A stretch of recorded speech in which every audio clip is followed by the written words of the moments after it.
Alrighty guys, my name's Alec and thank you so much for being here. I am doing a quick initial walk around in this video of what my 2005 GMC Sierra 4-wheel drive 257,000 miles in the Midwest looks like. You can see it's extremely rusty. There's not much left of the truck. We're going to go about doing a rebuild and making a bunch of horsepower with this chassis. Follow along to see how I turned that complete clunker into this beautiful rust-free truck that it is today in the short time of 8 months, what it took me to get there, and how I got it sounding just like this.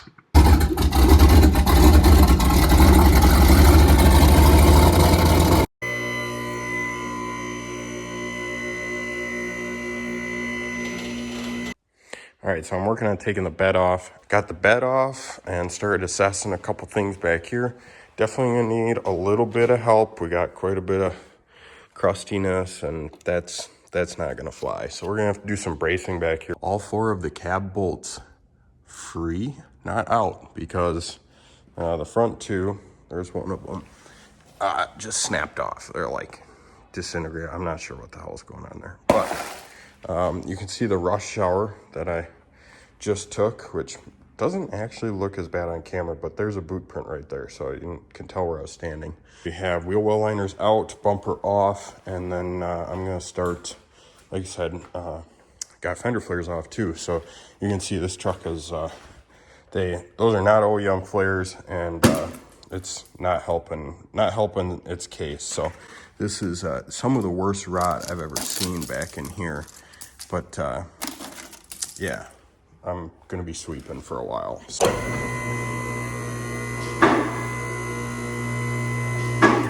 Take it a little bit by a little bit and take a look underneath here.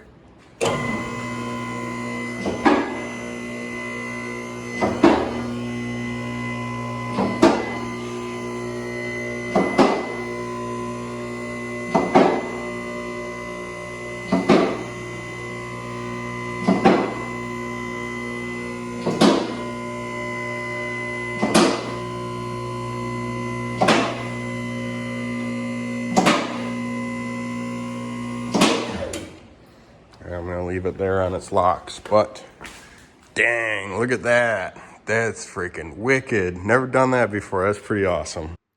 This truck and the parts that I acquired to rebuild it do have pretty cool stories, so enjoy that. You can see right here, I'm just getting started on the teardown of the truck. I originally purchased this truck to be a winter beater, run it around my neighborhood, haul some logs, haul some wood with it, and I quickly found what you will see in the next video portion for $300. And at that point, once I found that, I kind of felt like I needed to do this truck some justice. So here you can see this is the black cab that eventually went onto the truck. I purchased this for 300 bucks. Like I said, it came off of a truck that was a project, and the guy had kind of given up on it. It sounded like it was kind of his buddy's project, and then it became his, and he was doing it for him. So he was kind of just parting ways with it, and sold me the cab for $300, which later in this story you're going to find out that I actually ended up going back to him for something else that I needed. You're ready for some crunching noise.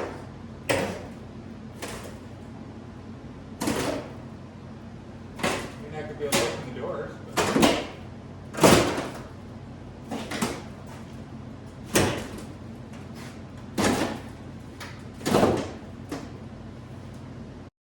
As you can see, the original white cab was just completely toast after you heard the Doritos crunch that just came out of the video clip before, but I was pretty excited to get that old rusty thing out of the shop and start making progress on stripping this thing down. You can see the cab that we eventually use in the background there. I needed that for mock-up later in the video. Here I am still stripping down the frame. I've never taken a truck apart this far. I have parted out some vehicles or gotten some parts off of vehicles that have been parted out, but never taken anything frame off like this before. This transmission really did fight me pretty hard, and I did learn that transmissions can get stuck on the dowel pins, and if you ever have difficulty with removing a transmission, use an air hammer on the dowel pins and it will come right out.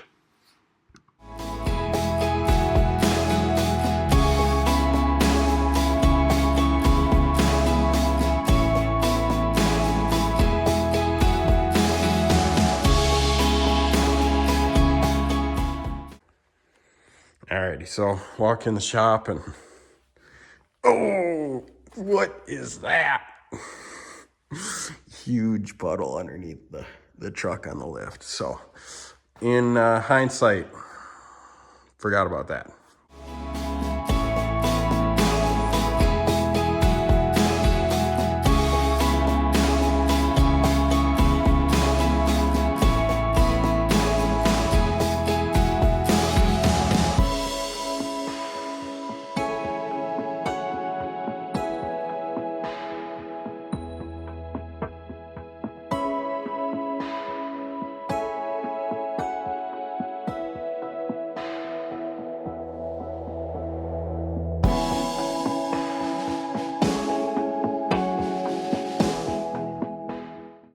I knew we were gonna have to fix some stuff, but I did not realize that also needed to be fixed. So, someone's definitely been in here to weld things on this frame before, because I'm finding stuff like this, which those boogers are not factory, I can guarantee you that much.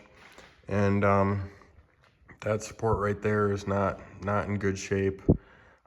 So this frame needs a lot of help. I just want to stop for a second and give you guys a little taste of what the heck is going on here.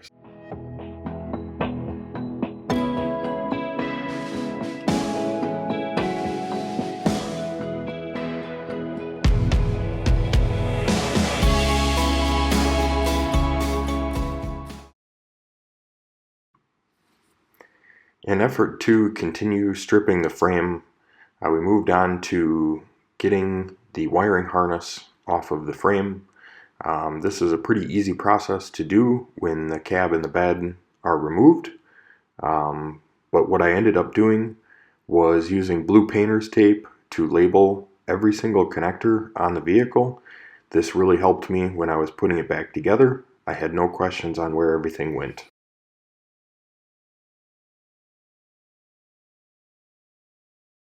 My next steps here were to remove the core support. I decided to do this to make removing the engine with my smaller forklift easier to do. I removed it all as one assembly, AC condenser, radiator, and all the fans in one, and that made reassembly much easier.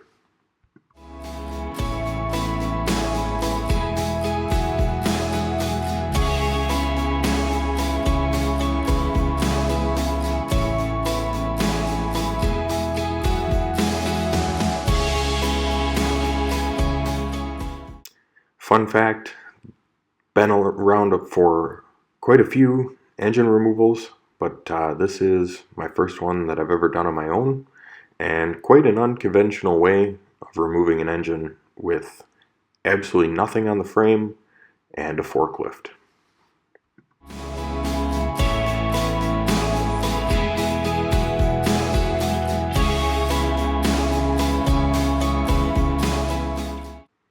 At this point, I needed a little break from disassembly and decided to break out my Huron Speed dual 450 liter per hour fuel pumps and start to work on transferring over some of the components from the old fuel pump into the tank for the truck.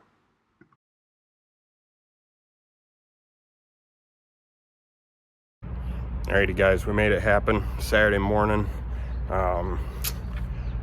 Picked up another one. So got a frame from an 04, I believe. It's a regular cab, short bed, 4-wheel drive, got the axles in it. And this frame is it's a little crusty, but it is in much better shape than the other one structurally. So let me flip around here. All right, so here's the frame. She got a little crust on her, but the big thing is the frame rails are really strong still. So looking pretty good. We're gonna drop this off at Sandblaster. We'll see you in a couple days.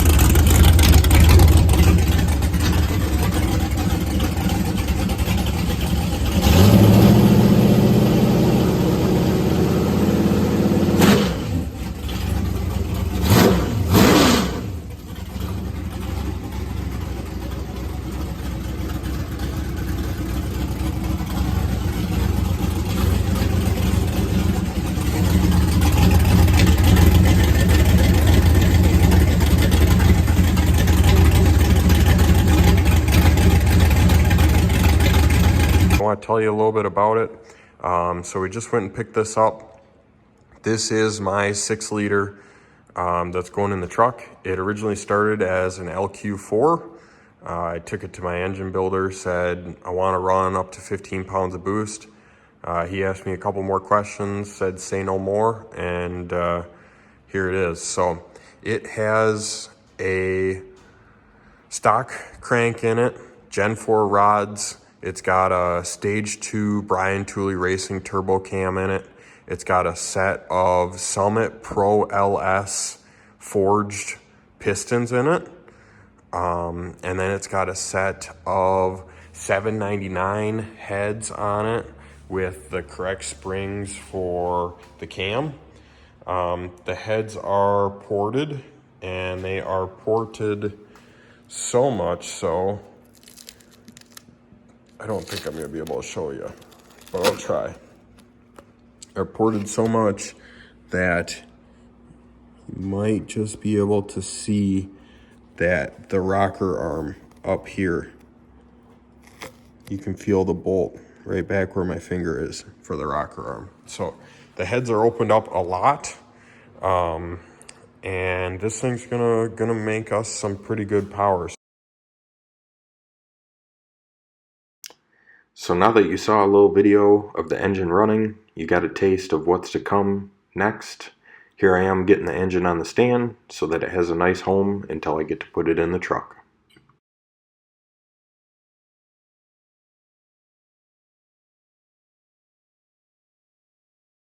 I'm going to end up taking a bunch of measurements on this frame, but I'm going to take the old favorite tool in the world, Sawzall, chopper right here, chopper right about here, and then we're going to do the same thing in this area, and we're going to burn her in. One of the most important things that I did with this build was framework, and one of the most important things with framework was measuring a lot. You can see that in my video here, and you can also see that I used a Sawzall, which actually gave me quite a precise cut for what I was trying to do. We officially have this cut out, which is pretty exciting, but also pretty freaking scary. Got the old piece of the frame, got the piece of the original frame cut out that we're going to use, and it is substantially thicker than what we had. So that's cut out. New piece that we're going to set in here. Well, burn in here, I guess. I'm just working on getting it all lined up. You can see I got some clamps in here. We got a nice bevel to weld in. So she's a little tight right there, which will get taken up. I'm going to start doing some measuring and trying to get it to land where it's supposed to for this.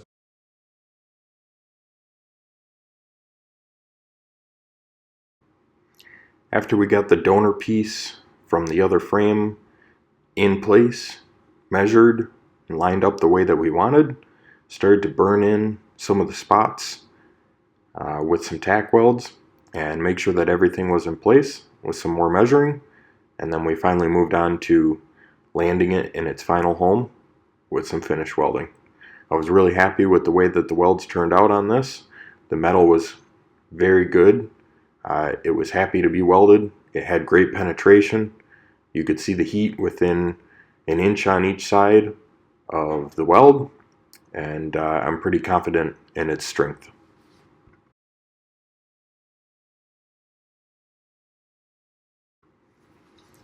Moving on next, while I was working on letting the welds cool in between passes, I moved on to the torsion bar brackets, which are a very common issue in vehicles that have spent a little bit of time in the Midwest. The factory rivets need to be ground off and drilled out, and so that's what I worked on in between welding the frame together.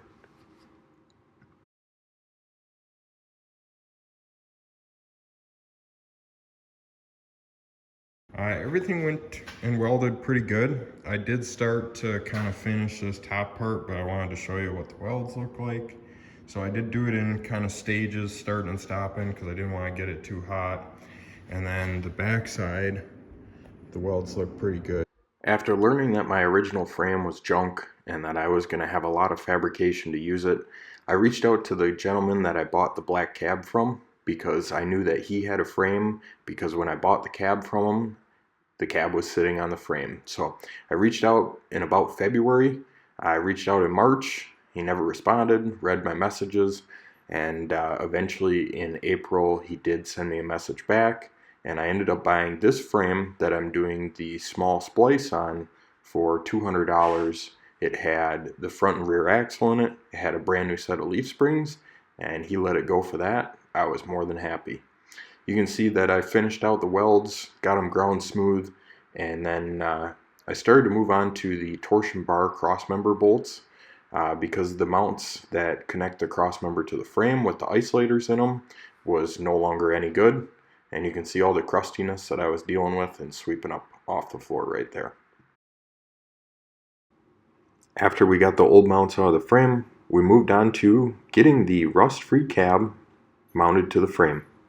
One of the first steps with this was to get it in place and get it perfectly lined up on the frame. I needed to weld some repair plates onto the frame that you can see me cutting right now. This is to get the body and the cab mounts to line up perfectly, because the original factory mounts had been rusted out and would no longer hold the cab mount where they were supposed to be held.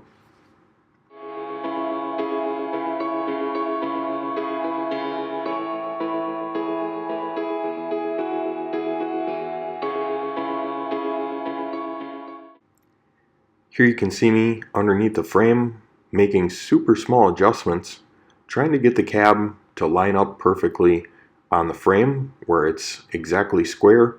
This is one of those things that just takes time, and you need to make sure you do it right. With welding plates on the frame like this, as you can see me doing, it is very dangerous to not measure, because you can put that cab on crooked. And so make sure that you take the time, mock the cab up really good, and do it once, because you don't want to do it twice. One thing that really surprised me with these cab mount plates is that they're about 3/16 steel, and actually in the end my body lines between the bed and these cab mount plates never ended up being off, and they line up perfect. Another thing that was wrong with this frame was the rear fuel tank crossmember and front shock mount was rusted out. I ended up replacing this with a mount from eBay. So you will be seeing me removing and installing the new one and welding that in.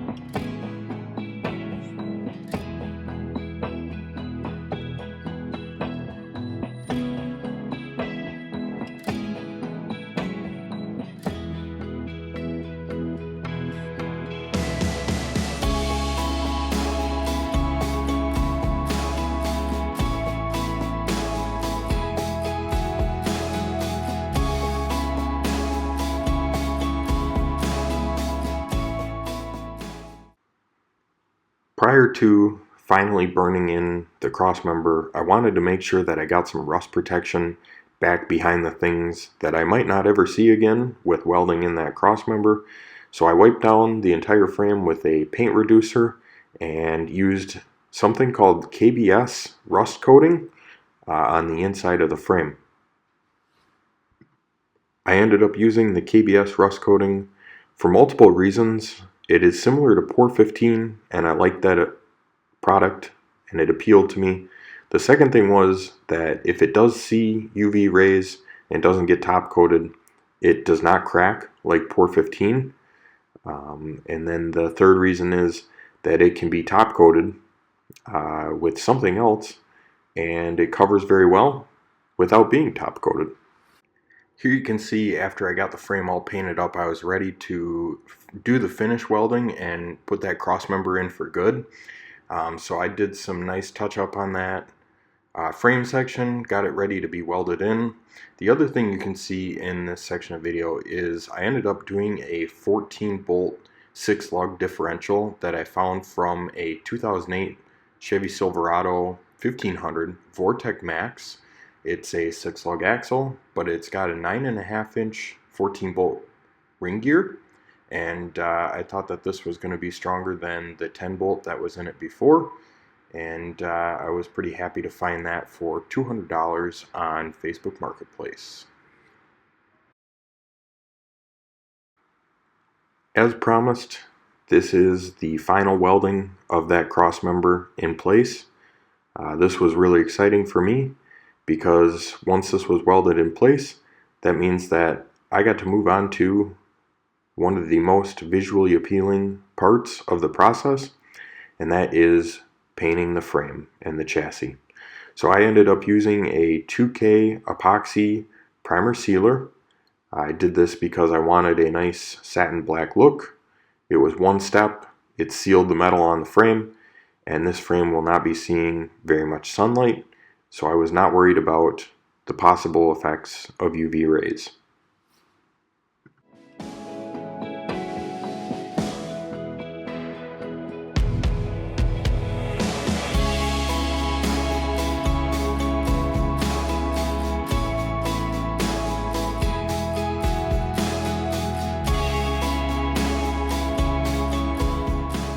The frame is fully painted. Like I said, this is a 2K epoxy primer sealer. Technically it's supposed to be top coated, but that's only if it's going to see a lot of sun and UV. This is not going to see pretty much any sun and UV, and I do plan on probably doing some fluid film over the top of it. But this is pretty much all said and done. I was really happy with the way the frame turned out, and with that being said, this is the official start of the rebuild. You can see that we started with stainless steel brake lines, going to the ABS module. One thing that I found really interesting is that GM no longer makes the ABS distribution modules anymore, and if you can find one, they are about $500 to $700 US. You can see me throwing in the steering gearbox now. Although the previous steering gearbox was in good shape and didn't necessarily need to be replaced, unfortunately I left it in the frame when I sent it off to get sandblasted, and my sandblaster filled that thing full of water and sand. With that being installed, you can see I moved on next to getting the engine in the frame. I used my handy dandy trusty forklift to get that done, and looked really good sitting in there. If I can give you one piece of advice, it is to loosen up all of the frame mounted engine mounts prior to setting the engine in it. I was dealing with an issue where my engine was leaning to the passenger side about 3 degrees, and it took me quite a few hours to figure out that I needed to loosen the mounts on the frame to get the engine to go where I wanted it to. So do that when you do an engine swap. After I got the engine flat, got all the bolts in, torqued them down to the recommended torque specification, and then moved on next to a set of knock sensors in the valley, and I made sure I bench tested them before I installed them. Following the engine install was the transmission with the torque converter. I ended up going with a Circle D 34-3600 single disc billet torque converter, and this is a Hughes Performance 1000 horsepower rated 4L80E. We have officially got the transmission in, mounted. Here we are installing that fuel tank with those twin 450 liter per hour fuel pumps in the frame.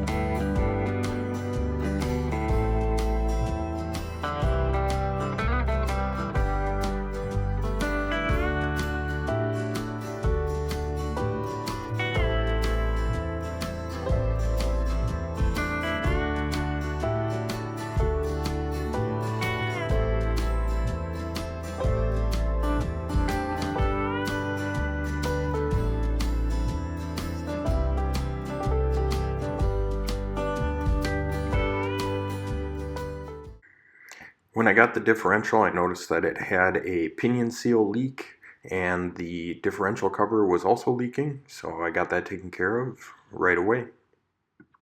It had some various leaks on it, so I ended up doing a new pinion seal and the triple lip seal that goes on the yoke. Both of these were harder to find. Yukon is the only company that makes it, which I found interesting. Moving on from the rear axle, this is a super exciting portion for me in the build.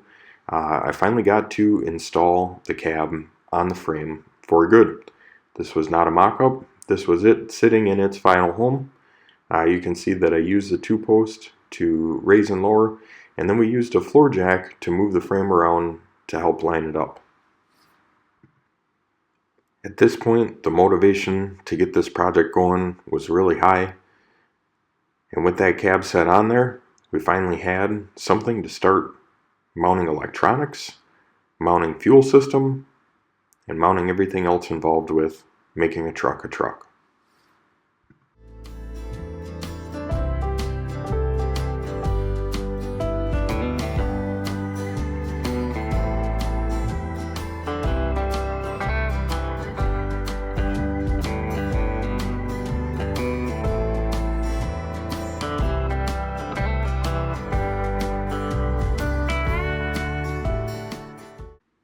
Speaking of fuel system in the truck, I ended up mostly using Evil Energy fuel line and their fittings. I went with PTFE lines because I had intentions of running the truck on full E85, and traditional rubber CPE line is not E85 compatible, so that's what prompted me to do the PTFE line. PTFE lines are a little bit different than the CPE lines that most people are used to. An assembly of them is a little bit more critical as they use a ferrule nut to seal. Start on the fuel lines, and so our feed right here is an 8 AN line, and then our return is a 6 AN. And so how Huron Speed sets this fuel pump up is they have your 2 pumps feed into here, which is your 8, and then this is your return right there as a 6. So the lines route underneath here, this is our feed, so this is our 8 AN. This goes to a filter underneath the truck and then comes up here. And this will go to our fuel pressure regulator, which is just kind of hanging here. It'll go in one of these sides, come out the other, and then go to the rail right here. So that's our feed. And our return is stupid simple. It just plugs in, well, threads onto the bottom of this. One of my next favorite parts with this process of the build was getting the bed on. This took the truck from being a cab and a frame that rolled around and really made it look like the pickup truck that it was supposed to be. This is another piece that I picked up from Facebook Marketplace. For less than a couple $100, I felt like I stole the thing off the guy. I found the bed on Marketplace, and on Tuesday I sent the guy a message and said, hey, can I come pick it up on Saturday? He said no problem. He originally posted it for $400, and I got a message on Friday. He said, hey, I got a lot of people after it. Can you do a little bit more? And I said, yeah, if it's in good shape, I'll do a little bit more. How much are you looking for? And he said $440. I said, that's more than fair. I'll take it.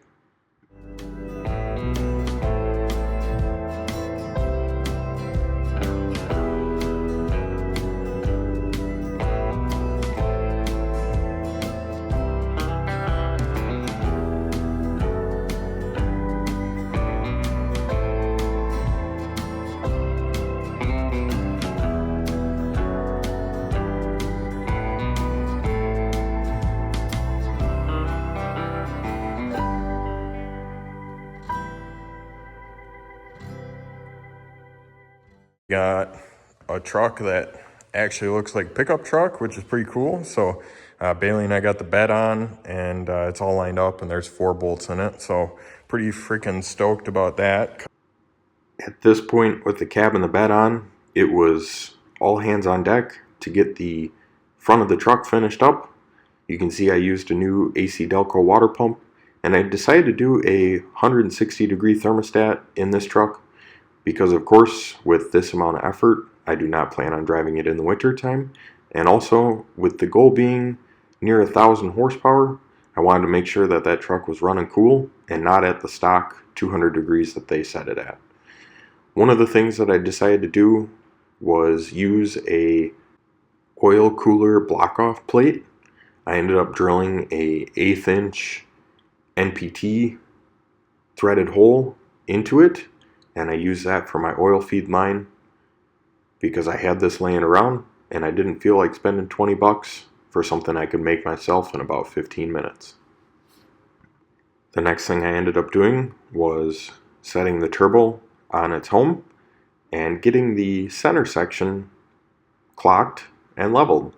This is very important for a turbocharged vehicle, for it to be level so that you have oil exiting just as easily as it goes in. Next up on the list was the final 2 body panels involved with making this thing look like a real pickup truck, and that is the 2 front fenders. These are straight from Texas. They were completely rust-free, similar to the rest of the truck, and they went on very nicely because they are a factory fender. When I originally bought the white truck, I anticipated throwing the bed and the fenders on it and calling it good. So these fenders were actually one of the first pieces that I bought for the build in October of 2022.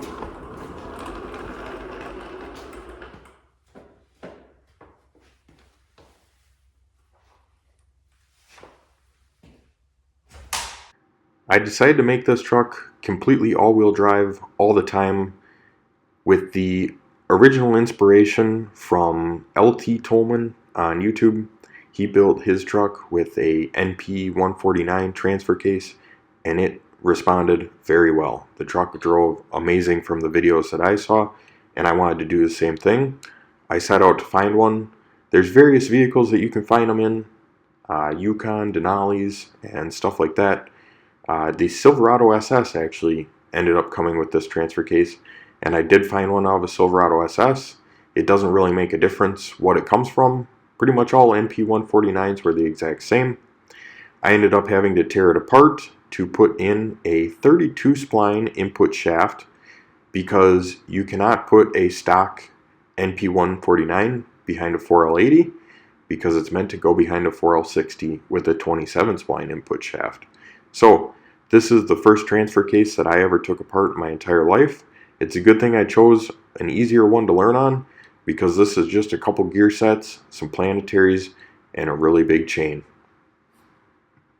While I was tearing this transfer case apart, I ended up cleaning it up, doing a reseal on it, and I also bought a rebuild kit to put in some of the various bearings and seals that are considered a wear item.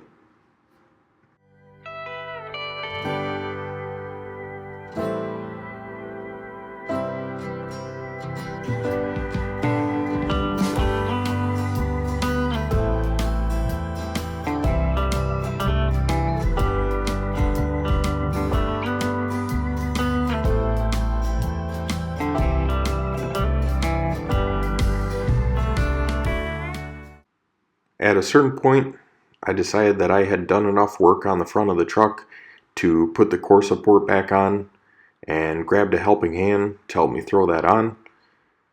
It's much easier to work on a truck without fenders or core support, so I would recommend, if you have any extreme engine work or engine bay work to get done, I would pull the core support. It's not that difficult and it gives you so much access. Here you can see me throwing on the front bumper to really start getting this thing to look like a pickup truck.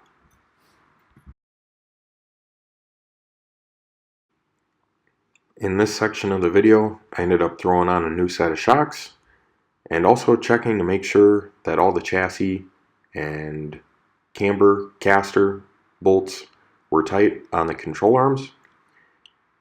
Got back to that transfer case that we just rebuilt and threw in, filled it up with fluid. These ones just take ATF or 75W90. Threw some ATF in it, called it good.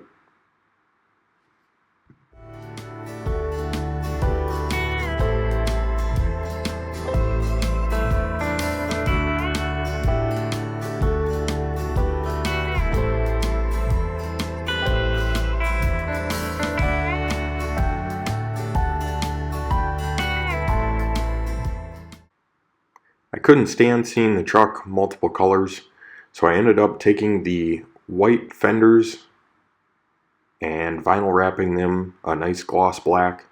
I am by no means a vinyl wrapping professional, but I've done it enough to kind of be able to figure out my way enough to make something one color again. I do like working with vinyl. It will be the way that the truck sits for now, until I decide if black is the way that I want to leave the truck.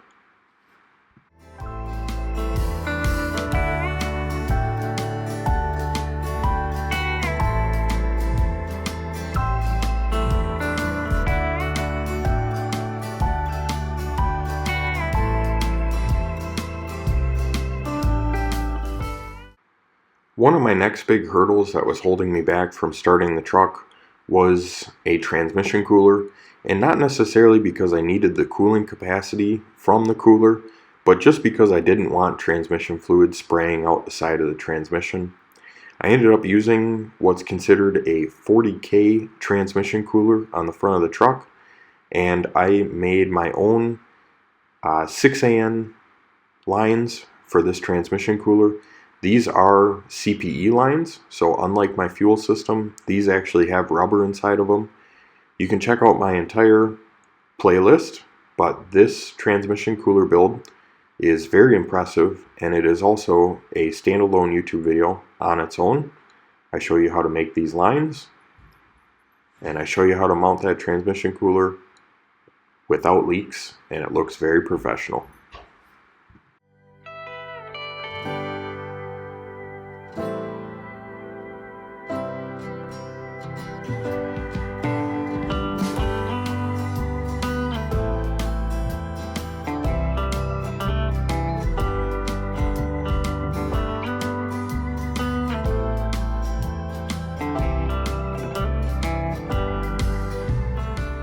There it is. Looks really good. We got our lines all tightened and hard mounted. So we got our straight on the left, our 90 on the right. Our lines go together up here. We're using one of their line spacer brackets, which are really nice that they include those. We're going over the oil pan cross member, and we started to get up in here. I'm definitely going to put just to tickle a heat wrap around those because they are kind of close to the exhaust, and I will mount them, hard mount them to the transmission so that they're not flopping around. But go up here, we got our 45s hanging off the side. Everything looks really good. After getting the transmission cooler all built, There was just a couple things holding me back from turning the key on this project. Got some various heater hoses complete and started to convert the truck over to speed density. This is also a standalone video showing everyone how to convert a pickup truck from a mass airflow sensor to speed density.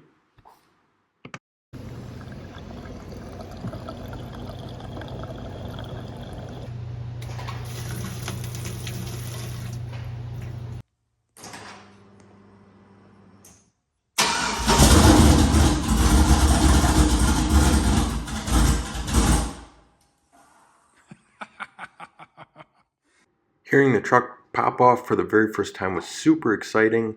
I was super anxious to hear it, and also I don't think I've ever smelled anything that rich before. This prompted me to start on the intercooler piping and getting the intercooler mounted to the truck. I ended up using a On3 Performance hot side and a Huron Speed Performance cold side. You can see that my intercooler does say On3 Performance because it is their intercooler.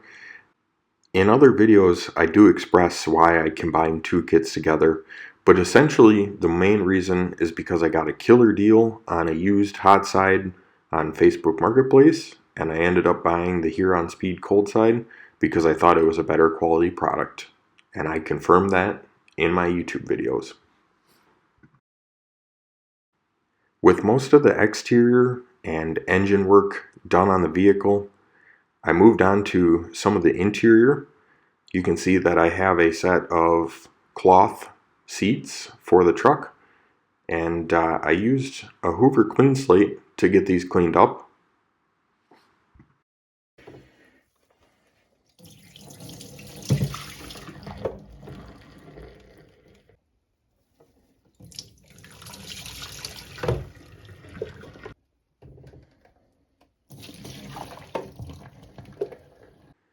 With those extremely nasty seats finally being clean, I moved on to a dual piston caliper conversion in the rear to help this thing stop as good as it could. These are from a Suburban of similar years. You can check out the YouTube video that is dedicated to converting your vehicle to dual piston calipers in the rear, as long as it did originally come with disc brakes in the rear. The next thing on my docket was rebuilding and making the front drive shaft look like the rest of the truck. You can see that I am throwing in a new set of U-joints on both ends of the shaft, and also dealing with a freshly painted drive shaft that I used the same KBS rust coating on, and I was very impressed with that product on the drive shaft as well.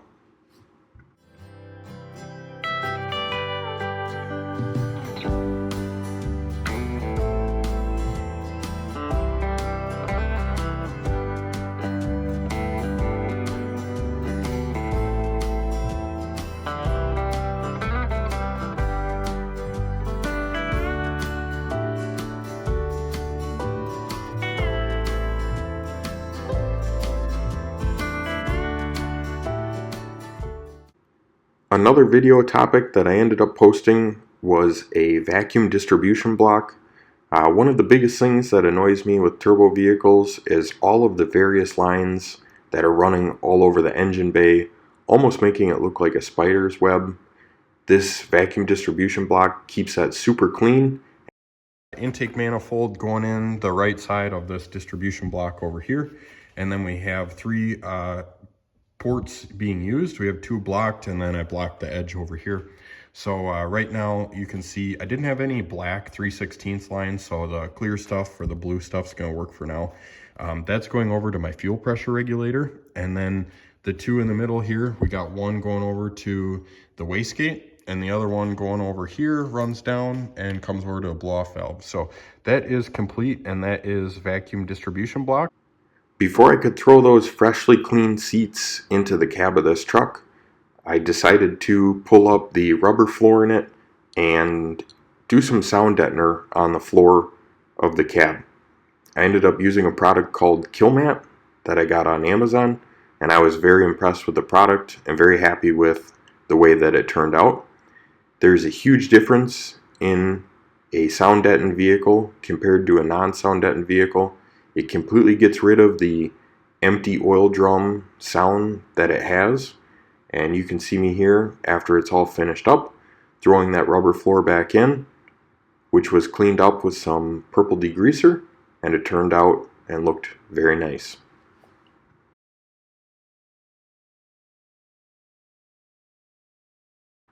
One of the last things on my list to get the aesthetics of this truck looking the way I wanted it to was a nice set of black housing headlights and LED bulbs. Enjoy the rest of the video where you see the truck drive out of the shop for the very first time after 8 months and make some very cool turbo noises, which was very rewarding at the end of a project like this.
I want to finish out this video just by thanking you for watching the complete restoration of my 2005 GMC Sierra. I want to say, if you have any interest in any of the things that you saw within this video, there's definitely a tutorial on my page showing you how to do it yourself. If you want to see this truck do some really cool stuff, some street racing, some all-wheel drive, donuts, and stuff like that, please consider subscribing to the page. And if nothing else, leave me a like and drop a comment below what your favorite part of the build was. Thanks for your support on this video. If you want to see more of my turbo GMC project build and it doing some cool stuff, I'm really excited to drive this in the spring. Please subscribe. I'd really appreciate it. So thanks again. Till next time. Peace.